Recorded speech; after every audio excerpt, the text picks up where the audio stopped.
Hello दोस्तों, Nitish allrounder के channel पे आप लोग का एक बार फिर से स्वागत है नंबर सिस्टम के सेकेंड लेक्चर में। ठीक है दोस्तों, देखिए दोस्तों शुरू करते हैं। भाज्य संख्या, पिछले लेक्चर में हम लोगों ने कुछ पढ़ा था भाज्य के बारे में, इस बार पढ़ते हैं भाज्य के बारे में। ठीक है, भाज्य संख्या कंपोजिट नंबर, जिस संख्या के दो से अधिक गुणनखंड हो उसको भाज्य संख्या, जिसके दो से अधिक गुणनखंड हो। जैसे आप 4 ले लीजिए, देखिए 4 का गुणनखंड करेंगे तो 4 1 के पहाड़े में भी आएगा, 2 के पहाड़े में भी आएगा और 4 स्वयं 4 के पहाड़े में भी आएगा। देखिए 2 से अधिक इस गुणनखंड मिले कि नहीं मिले, तो बिल्कुल मिले। 6 को देख लीजिए, 6 1 में भी आएगा, 2 में भी आएगा, 3 में भी आएगा, स्वयं 6 में भी आएगा। देखिए 2 से ज्यादा गुणनखंड है कि नहीं है, तो यहाँ पर 4 गुणनखंड है। ठीक है, तो ऐसे कंडीशन में आप उसको बोलेंगे भाज्य संख्या। ठीक है, तो सबसे छोटा भाज्य संख्या कौन होगा? 4 होगा, क्योंकि देखिए एक न तो भाज्य होता है न तो अभाज्य होता है। ठीक है, 2 क्या है? 2 अभाज्य है, क्योंकि 2 के केवल 2 गुणनखंड होते हैं, 1 और 2। ठीक है, तो 3 भी अभाज्य है, तो सबसे छोटा भाज्य कौन होगा? 4 होगा। ठीक है, सबसे छोटा भाज्य कौन होगा? 4 होगा। ठीक है दोस्तों, चलिए आगे देखते हैं। देखिए नोट, यहाँ पे इंपॉर्टेंट नोट है, एक न तो भाज्य संख्या है और न ही अभाज्य संख्या है। ठीक है, भाज्य आप देखिए, अभाज्य तो इसलिए नहीं है कि कम से कम 2 गुणनखंड होने चाहिए, एक का केवल 1 गुणनखंड मिलेगा और वो सिर्फ 1 है। ठीक है, तो इसलिए यह अभाज्य भी नहीं है, क्योंकि अभाज्य के लिए 2 गुणनखंड चाहिए। और भाज्य इसलिए नहीं है क्योंकि भाज्य के लिए 2 से ज्यादा गुणनखंड चाहिए और है तो 1 का ही गुणनखंड। ठीक है, तो ये न तो भाज्य है न ही अभाज्य है। ठीक है, समझ गए होंगे आप। आगे देखते हैं सह अभाज्य संख्या, जिसे इंग्लिश में कहते हैं को प्राइम नंबर। ठीक है, तो इसका ये है कि दोनों संख्या अभाज्य होना चाहिए। ठीक है, दोनों संख्या क्या हो? अभाज्य हो। जैसे देखिए, जैसे 2 3, ये मतलब ये क्या है? प्राइम है ना, मतलब को प्राइम है, जोड़े ग्रुप में रखे गए हैं। 2 3 दोनों क्या है? अभाज्य है। 5 7 5 7 दोनों क्या है? अभाज्य है। 19 17 19 17 दोनों क्या है? दोनों हैं अभाज्य। ठीक है, तो ऐसे को कहते हैं सह अभाज्य संख्या कहते हैं। ठीक है, जब दोनों संख्या क्या हो? अभाज्य हो। देखिए, और सबसे अहम बात यह है कि इनका जो HCF यानी जो मौसपा है वो 1 होता है। ठीक है, आप सब में देखिए, क्योंकि 2 3 का मौसम निकालेंगे तो 1 आएगा, 5 7 का मौसम यानी HCF निकालेंगे तो 1 आएगा, 19 17 का HCF निकालेंगे तो कितना आएगा? 1 आएगा। ठीक है, 1 आएगा। आगे देखते हैं जुड़वा अभाज्य संख्या, जिसे कहते हैं ट्विन प्राइम नंबर। ठीक है, जुड़वा अभाज्य संख्या के लिए शर्त है कि दोनों संख्या अभाज्य तो होनी चाहिए, लेकिन दोनों में 2 का अंतर होना चाहिए। ठीक है दोस्तों, ध्यान दीजिए, इसमें केवल कहा गया था सह अभाज्य में कि दोनों संख्या अभाज्य हो, लेकिन जुड़वा अभाज्य संख्या में कहा गया है कि दोनों संख्या अभाज्य तो हो, लेकिन उन दोनों में 2 का अंतर होना चाहिए। ठीक है, जैसे देखिए एग्जांपल 2 5, बताइए 2 5 क्या जुड़वा अभाज्य संख्या है? तो बिल्कुल नहीं। दोनों संख्या अभाज्य तो है, मगर इनमें अंतर नहीं है। कितने का? 2 का, 3 का अंतर है। ठीक है, इसलिए ये नहीं होगा। ठीक, ये नहीं होगा। ये देखिए 5 3, हाँ दोनों अभाज्य भी है और दोनों में 2 का अंतर भी है, यानी ये सही है। ठीक है, 7 9 दोनों अभाज्य तो है, सॉरी दोनों, देखिए यहाँ पे 2 का अंतर तो है, लेकिन 9 अभाज्य संख्या नहीं है। ठीक है, ये भी नहीं होगा। इसके बाद देखिए 9 11, ठीक है, दोनों में 2 का अंतर तो है, लेकिन 9 जो है वो अभाज्य संख्या नहीं है। 11 तो है अभाज्य संख्या, कि 9 नहीं है, ये भी नहीं होगा। 11 13 में देखिए दोनों में 2 का अंतर भी है और दोनों ही अभाज्य संख्या, यानी ये सही है। ठीक है, 13 15 में देखिए 13 15 में 2 का अंतर तो है, लेकिन 15 जो है वो अभाज्य संख्या नहीं है, इसका मतलब ये ऑप्शन नहीं होगा। ठीक है, 15 17 देखिए 15 17 में 2 का अंतर तो है, मगर 15 अभाज्य संख्या नहीं है, मतलब ये भी नहीं होगा। 17 19 देखिए 17 19 में ये दोनों ही अभाज्य संख्या है और दोनों में 2 का अंतर है, यानी ये सही है।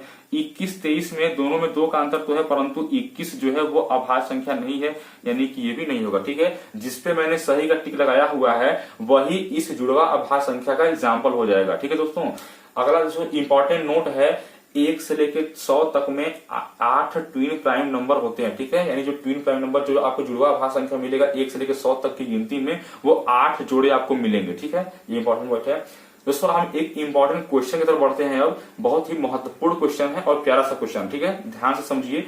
यदि P और Q अपेक्षित अभाज्य संख्याएं इस प्रकार हैं कि P + Q = 10 और P is less than Q, then P और Q के कितने युग्म संभव हैं? ठीक है, इस क्वेश्चन में कहा जा रहा है P और Q कोई अपेक्षित अभाज्य संख्या है, इस प्रकार है कि यदि P और Q को जोड़ा जाए तो उनका जोड़ कितना आता है? 10 आता है। और एक शर्त कह दिया गया है कि जो Q होगा, जो मैं यहाँ पे लिख देता हूं बड़ा वाला Q, जो Q होगा वो हमेशा P से क्या होगा? बड़ा होगा। ठीक है, तो P और Q के कितने युग्म हो सकते हैं?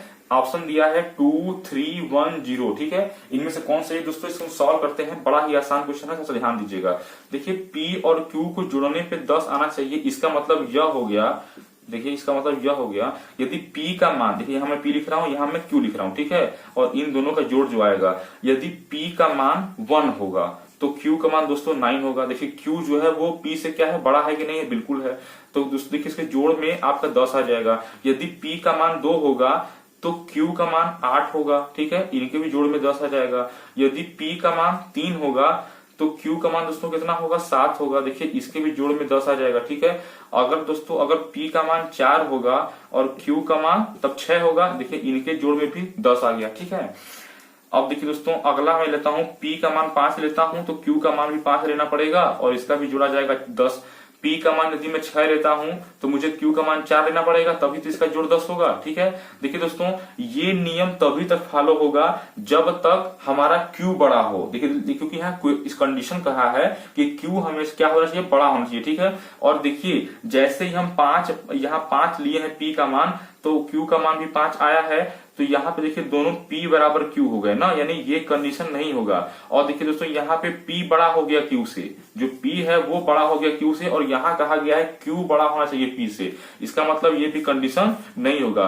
कंडीशन कितने होंगे? बस 1 2 3 4, ये 4 शर्त होंगे। ठीक है, अब इसमें कहा गया है कि अपेक्षित अभाज्य संख्याएं इस प्रकार है की, तो अपेक्षित अभाज्य संख्या का मतलब यह होता है कि इनका मौसो यानी HCF 1 होना चाहिए। ठीक है, अपेक्षित अभाज्य संख्या ना, अपेक्षित, देखिए फ्रेंड्स अपेक्षित अभाज्य संख्या का मतलब होता है कि आपका जो HCF है वो 1 होना चाहिए। ठीक है, तो देखिए यहाँ पे ध्यान दीजिए, 1 और 9 इस जोड़े को आप लेंगे तो यहाँ पर 1 और 9 का HCF निकालेंगे तो 1 ही आएगा। देख लीजिए। ठीक है, 1 और 9 का, 1 का गुणनखंड तो 1 ही होगा, 9 का गुणनखंड होगा 3 गुणे 3। मान लीजिए पहले 1 से लीजिए, 1 गुणे 3 गुणे 3, यानी आपको सिर्फ यही मिलेगा, 1 और 3 मिलेगा। ठीक है, तो HCF क्या हो जाएगा?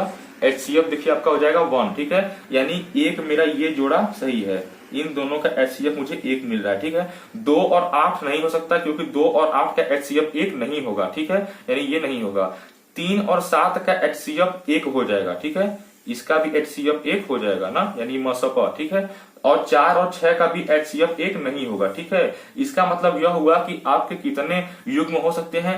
1 और 2। ठीक है दोस्तों, ये मैंने जो रेक्टेंगल में जो मैंने ये घेरा हुआ है, ठीक है, 1 और 2 युग्म हो सकते हैं। इसका मतलब ये आंसर हो जाएगा 2। ठीक है दोस्तों, उम्मीद करता हूं कि आपको ये क्वेश्चन बहुत अच्छे से समझ में आया होगा। अच्छा अगर आपको लगा मेरा ये वीडियो तो लाइक जरूर कीजिए, और यदि आप मेरे चैनल में नए हैं तो सब्सक्राइब कर लीजिए, क्योंकि ऐसे ही शॉर्ट वीडियो मैं देता रहूंगा नंबर सिस्टम से रिलेटेड, जो आपके कॉम्पिटेटिव एग्जाम के लिए काफी हेल्पफुल होगा। ओके दोस्तों, ठीक है दोस्तों, तो मिलते हैं अगली वीडियो में, तब तक के लिए जय हिंद।